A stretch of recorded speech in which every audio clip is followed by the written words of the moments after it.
October 12th, 11:47, a small kitchen, one light left on. The conversation has already ended, but you're still standing there.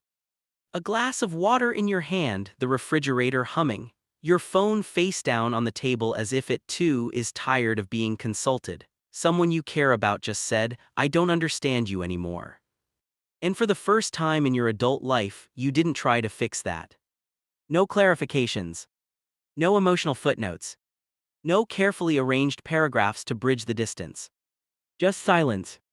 It doesn't feel dramatic, it doesn't even feel rebellious. It feels strangely steady, like setting down a heavy bag you didn't realize you were carrying. That's the moment this story begins. There was a time when misunderstanding felt like danger.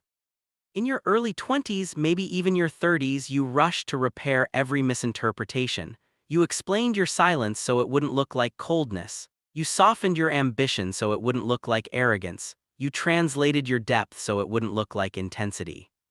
You became fluent in reassurance. Jungian psychology suggests that early adulthood is often governed by the persona, the social mask crafted for belonging. It's not false, it's adaptive, necessary. It helps you survive rooms you're not yet strong enough to lose. But something changes. Not loudly, not in a dramatic epiphany. Gradually, the urge to be understood begins to feel heavy. You start noticing how much energy it costs to narrate yourself in real time, to explain your boundaries before they're tested, to soften your silence before someone calls it distance. And one day, usually after a quiet accumulation of disappointments, you don't do it anymore. The shift isn't bitterness. It isn't apathy. It's alignment. There's a subtle reorganization happening beneath the surface. Jungian psychology suggests that individuation, the lifelong process of becoming whole, requires withdrawing projections from the outer world. You stop outsourcing your identity to other people's interpretations. You begin to feel something new. An inner axis. Not ego, not defiance. A center. When someone misreads you now, you feel the old reflex twitch in your chest, the desire to correct, to clarify, to smooth the edges. But it passes, and you let the misunderstanding stand. That's new. Imagine a dimly lit dinner table, 6 people, laughter in waves. Someone says, "You're so quiet lately, are you okay?" There was a version of you who would have leaned forward. "I've just been thinking a lot. I'm working through something. I'm not upset, I promise." Now, you smile faintly, you nod, maybe you change the subject. And inside there is no panic. Because you know something they don't. Not every interior shift is meant for public translation. There's a grief hidden in this phase. When you stop explaining yourself, some relationships thin out, some conversations become shallow, some people decide you've changed and they're right. But they don't see the private reconciliation happening beneath your calm exterior. For years, there were parts of you that never made it into the room.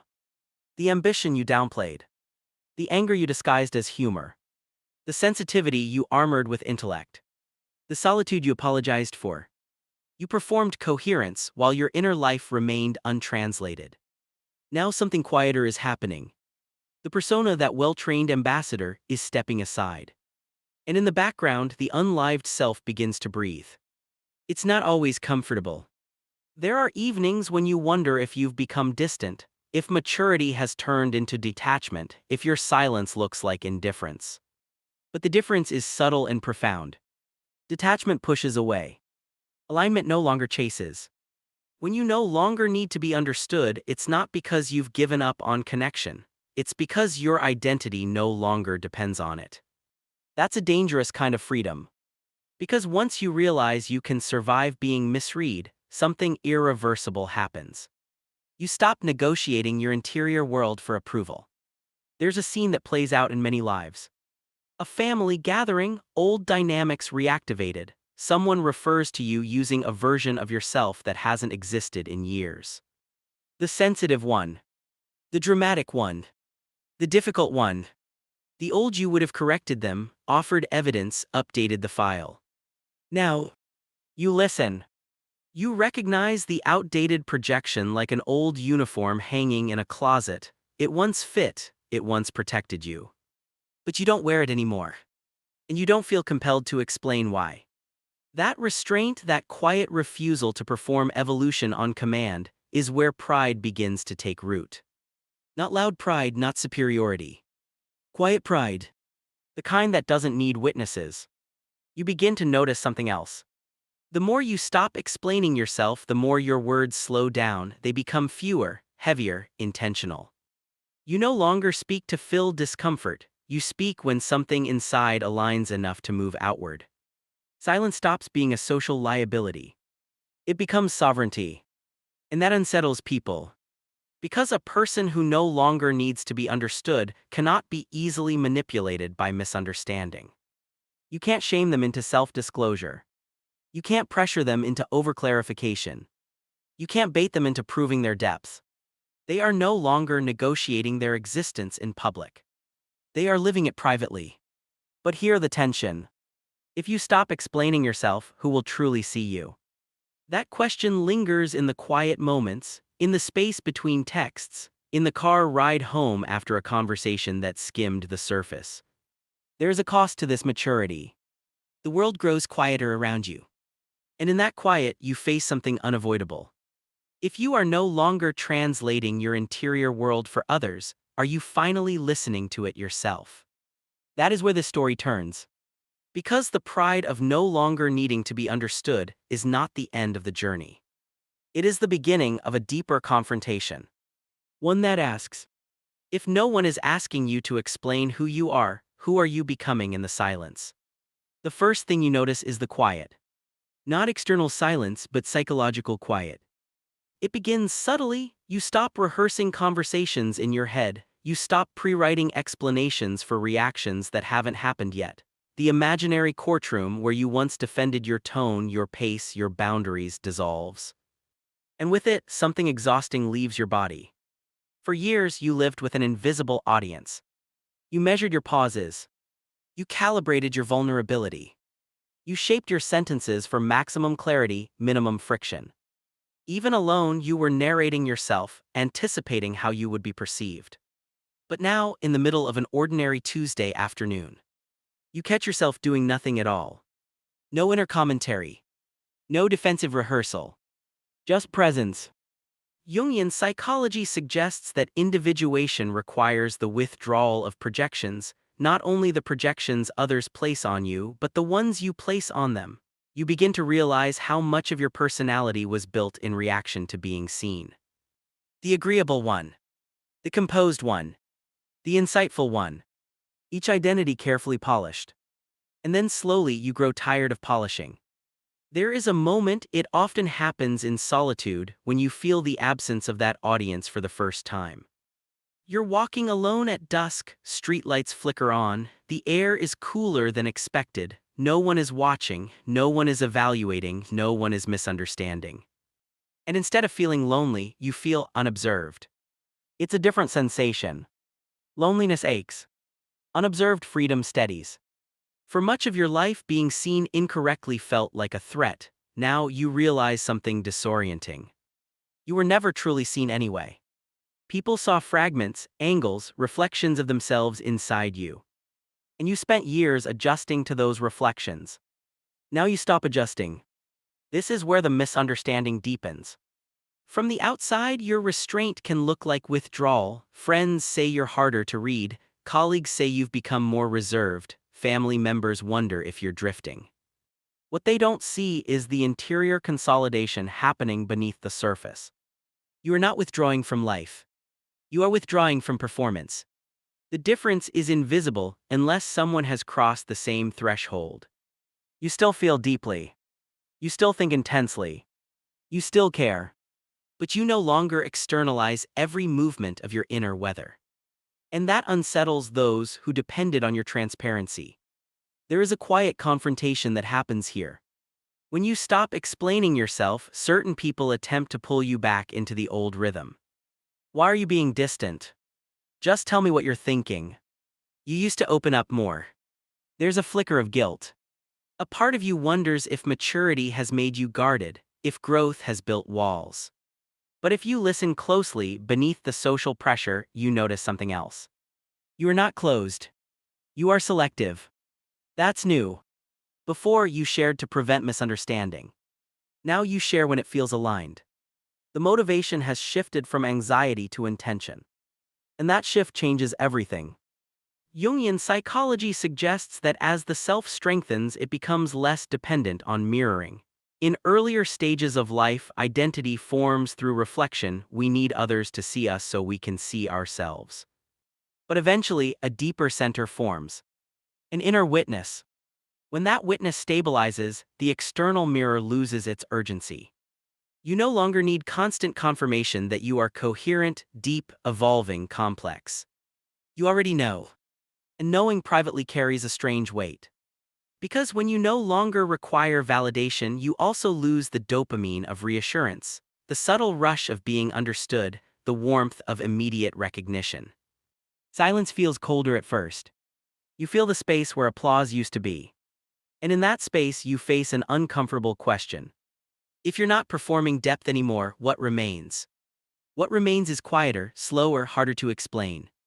It's the version of you that exists when no one is impressed. The version that doesn't sharpen itself for conversation. The version that doesn't dramatize pain for empathy. The version that doesn't compress complexity into something digestible. This self isn't as charismatic. It's heavier, more grounded, less reactive. You begin to notice that conversations feel different now. You speak less, you observe more, you no longer rush to fill silence with insight.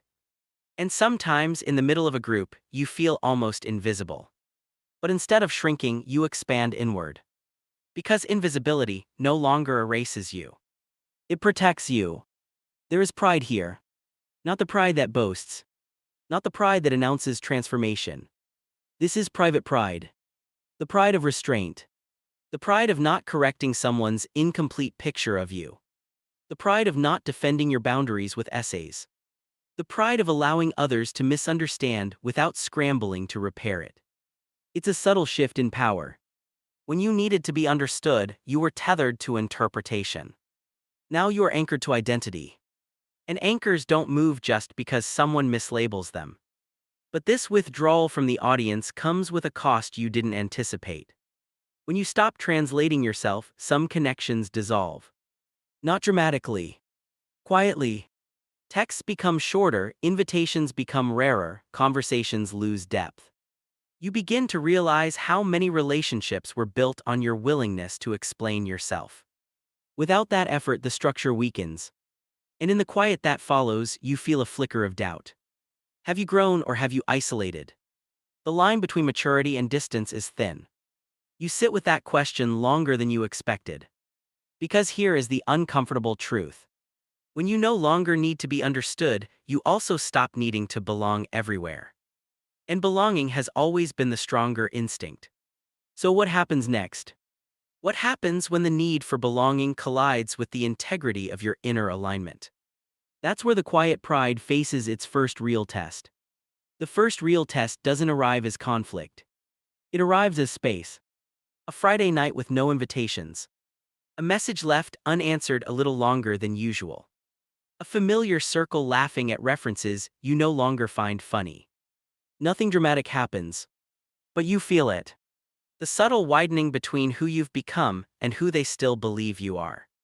You sit in your apartment as the city hums outside, a siren in the distance, a neighbor's footsteps overhead. The room is dim except for a single lamp casting a soft amber circle against the wall. There was a time when this quiet would have felt like exclusion. Now it feels like initiation. When you stop negotiating your interior world for belonging, you inevitably lose access to certain rooms.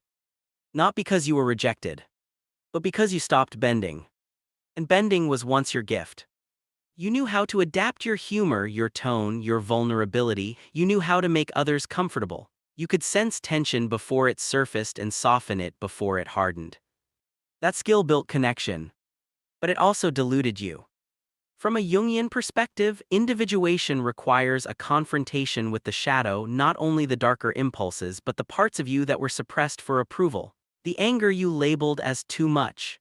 The ambition you disguised as humility. The solitude you framed as busyness. As you reclaim those pieces, You become less convenient, less predictable, less easy to categorize. And predictability is what keeps groups stable. So there you are. Aligned, centered, and unexpectedly alone. This is where many people retreat. They mistake the loneliness of alignment for failure. They soften their edges again. They reintroduce explanation. They overcorrect back into performance. Because belonging feels safer than becoming. But you don't retreat. Not this time. You let the loneliness breathe. You feel it in your chest, not sharp, not dramatic, but steady, a quiet ache, a reminder that growth always extracts something. You realize something uncomfortable. Some relationships survived not because they were deep, but because you were interpretable. Now you're less interpretable. And that changes the math. There's a moment, it might happen during a group conversation, when someone misunderstands you and the room shifts slightly. A joke you don't laugh at. An opinion you don't echo. A silence you don't break. Eyes flicker toward you. Waiting. Old instinct says, explain. Clarify, soften, realign.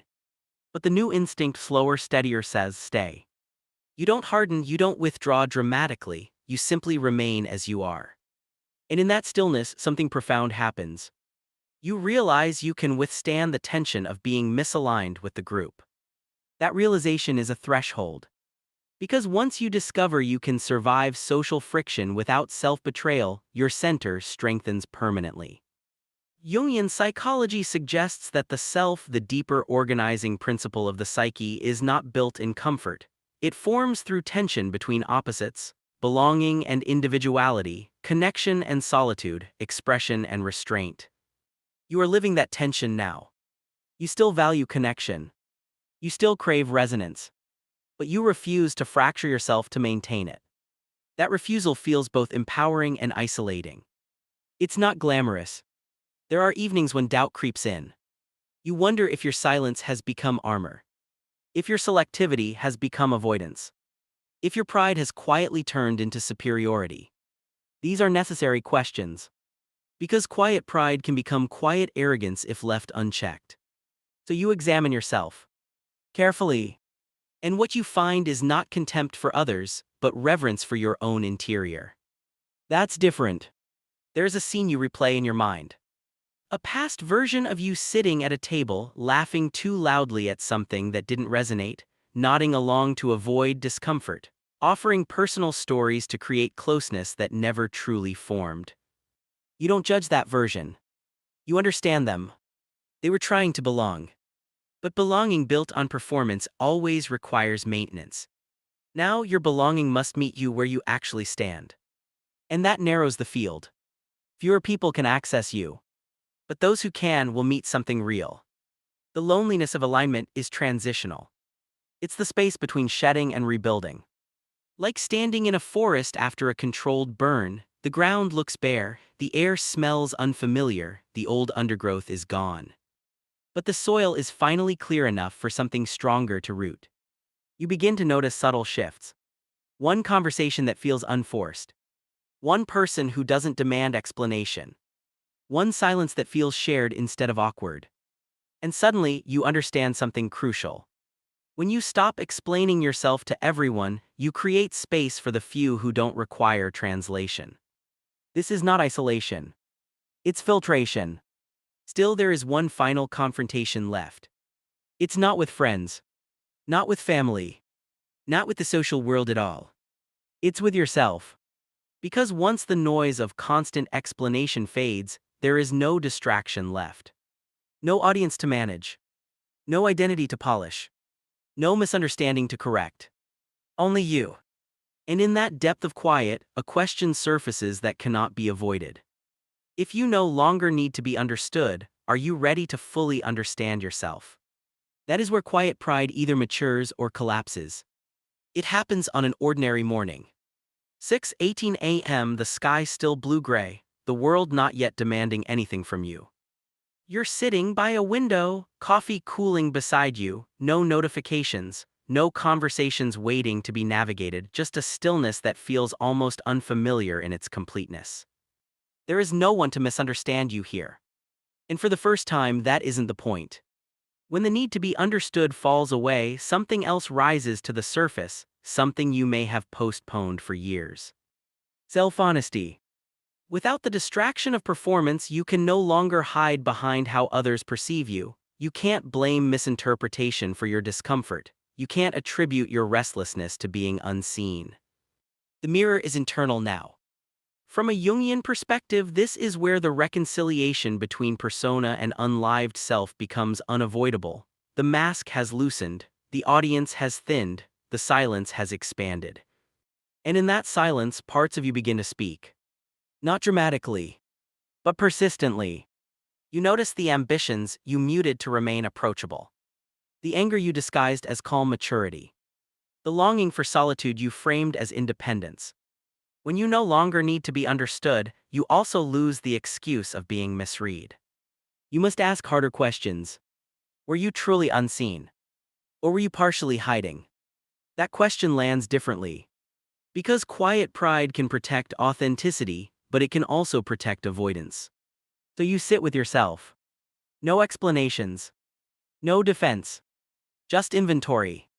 There is a moment of discomfort here. You realize that some of your silence wasn't wisdom, it was fear of vulnerability. Some of your restraint wasn't alignment, it was protection. Some of your selectivity wasn't maturity, it was hesitation. This realization doesn't shame you. It refines you. True alignment is not about withdrawing from the world, it's about engaging it without distortion. And distortion often hides in pride. The reconciliation is subtle. You don't suddenly become expressive or withdrawn, you don't swing to extremes. Instead, you begin integrating. You speak when something matters, not to prevent misunderstanding but to embody truth. You remain silent when something doesn't require your energy, not to withhold but to preserve clarity. You connect when resonance is mutual, not to secure belonging but to share depth. The difference is almost invisible from the outside. But inside, everything feels steadier. You are no longer performing depth. You are inhabiting it. There's a new kind of presence in you now. When someone misunderstands you, you assess calmly. Is clarification necessary? Or is this simply their projection? Sometimes you speak. Sometimes you don't. The decision no longer comes from anxiety. It comes from discernment. And discernment is what quiet pride was always pointing toward. You begin to notice something else. The right people don't require explanation. They don't demand essays about your boundaries, they don't flinch at your pauses, they don't interpret your solitude as rejection. They sense the axis within you, even if they can't name it. And around them, your silence feels expansive rather than defensive. There is room. Room for your complexity. Room for your contradictions. Room for your evolving identity. For the first time, connection feels like recognition rather than negotiation. The quiet pride remains, but it is softened. It is no longer about enduring misunderstanding. It is about honoring coherence. You no longer need to be understood by everyone because you have understood yourself enough. Not perfectly, not completely, but sufficiently. Sufficiently to remain intact in rooms that misread you. Sufficiently to leave spaces that require performance. Sufficiently to stay present without shrinking or inflating. That sufficiency is peace. And now, if someone says, "I don't understand you anymore," you might smile. Not because you've withdrawn. Not because you feel superior. But because you know something quietly profound. You were never meant to be fully understood by everyone. You were meant to become whole. And wholeness is not loud. It does not argue for recognition. It does not chase validation. It does not collapse under misinterpretation. It simply stands. Steady. Untranslated. Complete enough. The refrigerator hums again in the kitchen, the city wakes, morning light sharpens the edges of the room. You pick up your cup. There is no audience here. No explanation needed. Only you aligned with yourself in a silence that no longer feels empty.